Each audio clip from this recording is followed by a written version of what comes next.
Hello বন্ধুরা, আজ মহাপঞ্চমী আর আজ আমার বর আমাকে নিয়ে বের হয়েছে শপিং করতে। আর পার্লার যাওয়ারও একবার প্রয়োজন আছে। আর তোমরা এখনও কে কে শপিং করতে বাকি আছো কমেন্টে জানাও।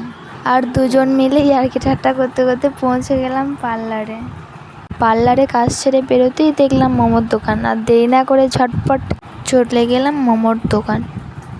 ওই যে বর খাচ্ছে ফ্রাই মোমো আর আমি এখন দাঁড়িয়ে আছি, আমি খাবো স্টিম মোমো। দাঁড়িয়ে দাঁড়িয়ে ওরা এখন খাওয়া দেখছি। মোমো আমার প্রিয় খাবার, খুব পছন্দের, এক কামড়েই স্বর্গ। তো এক কামড়েই স্বর্গ। মোমো খাওয়ার পর খেয়ে নিলাম একটা চিকেন চপ। তো খাওয়া দাওয়া শেষ করে চলে গেলাম কসমেটিক্সের দোকানে। তো এখানে কিছু জিনিসপত্র কেনা ছিল, তো যেটা চাইছিলাম সেটা তো আর পেলাম না। তো আরও কিছু দোকান ঘুরে আবারও চলে গেলাম জামা কাপড়ের দোকানে। আমার তো শপিং আগেই কমপ্লিট হয়ে গেছে আর আজকে করলাম বরের শপিং। তো কিছু কেনাকাটা করে বাড়ির পথে রওনা দিই। এত জ্যাম ছিল, বাপরে, গাড়ির খুব জ্যাম ছিল, অনেকক্ষণ ধরে দাঁড়িয়েছিলাম। তো চলো, অনেকটা রাত হয়ে গেছে, সামনে কিছু ঠাকুর আছে, তো চলো তোমাদেরকে দেখাই।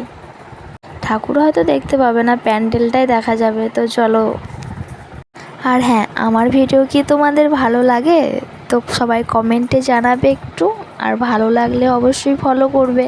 তো ওই যে প্যান্ডেল, ওই যে ঠাকুর তো দেখতে পাবে না, প্যান্ডেলেই ছড়াছড়ি, ঠাকুর দেখতে পেলাম না। ঠাকুর এখন মুখ ঢাকা আছে। এই যে আর একটাও ঠাকুর। তো চলো, বাই, আবারও তোমাদের সাথে দেখা হবে কোনো ব্লগে।